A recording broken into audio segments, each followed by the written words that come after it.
This morning at just after 11 o'clock I had the honour to lay the wreath on behalf of the British National Party at the cenotaph in Burnley in my position as a North West MEP. We're filming now in Padiham, which is the neighbouring town. The wreath here was laid on behalf of our local councillors by Len Starr and as a county councillor by Sharon Wilkinson, the first time that's ever been done. Up and down the country, British National Party members have been laying wreaths in official and unofficial capacities in memory of our war dead. At memorial after sad memorial. Today was the first time I've laid a wreath for some decades. I, as a young teenager, 2 years on the trot, laid a wreath with my grandfather, who was a veteran of 4 years at the Hell in Flanders in the First World War, and our local village war memorial. He was by then too unsteady on his legs to bend down without possibly falling over. So as a young lad I laid the wreath with him on behalf of all his comrades in that terrible war. That little village war memorial had at most a dozen names, a huge number given the size of the village, but at most a dozen names on it.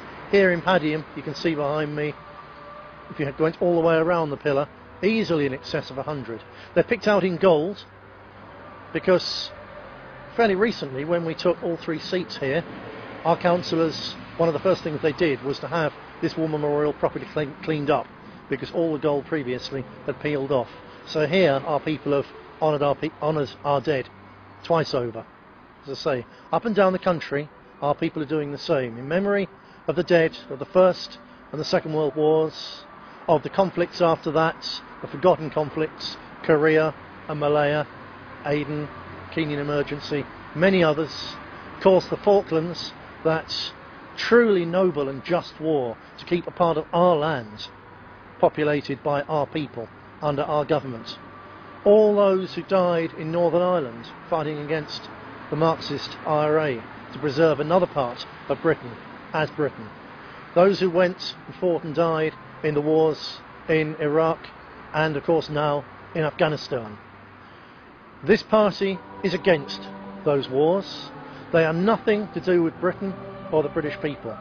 But still, we honour the sacrifice of those men and women who fought and died on account of the lies told by the government, but in their minds for freedom and decency and justice. Now, the time around the 11th of November is not a time for politicking, but as soon as it's over, this party will redouble its efforts to oppose the war in Afghanistan and the proposed war proposed by many of our masters who should but do not know better against Iran. We are 110% behind our troops in places like Afghanistan, with their heroism, their self-sacrifice and their bravery. But we are utterly opposed to those wars because they have nothing whatsoever to do with Britain or British interests or British freedom. So as soon as the Remembrance Day season is over, I urge all our people to redouble your efforts to campaign against the war in Afghanistan, to bring our boys and girls home, back to our shores, safe and sound.